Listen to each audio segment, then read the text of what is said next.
Welcome to a Foxy Tech Tips tutorial on resetting the home screen layout on the Apple Watch Ultra 2. If you find this tutorial helpful, please consider subscribing to my channel and liking the video. When you reset the home screen, any apps that you have relocated will return to their original position in the list or grid.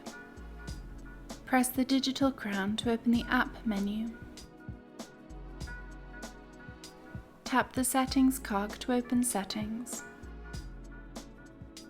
In Settings, select General.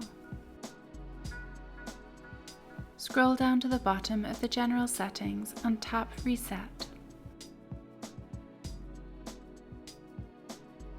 Then scroll down and select Reset Home Screen Layout. Tap Reset Home Screen again to confirm. And that draws an end to this tutorial.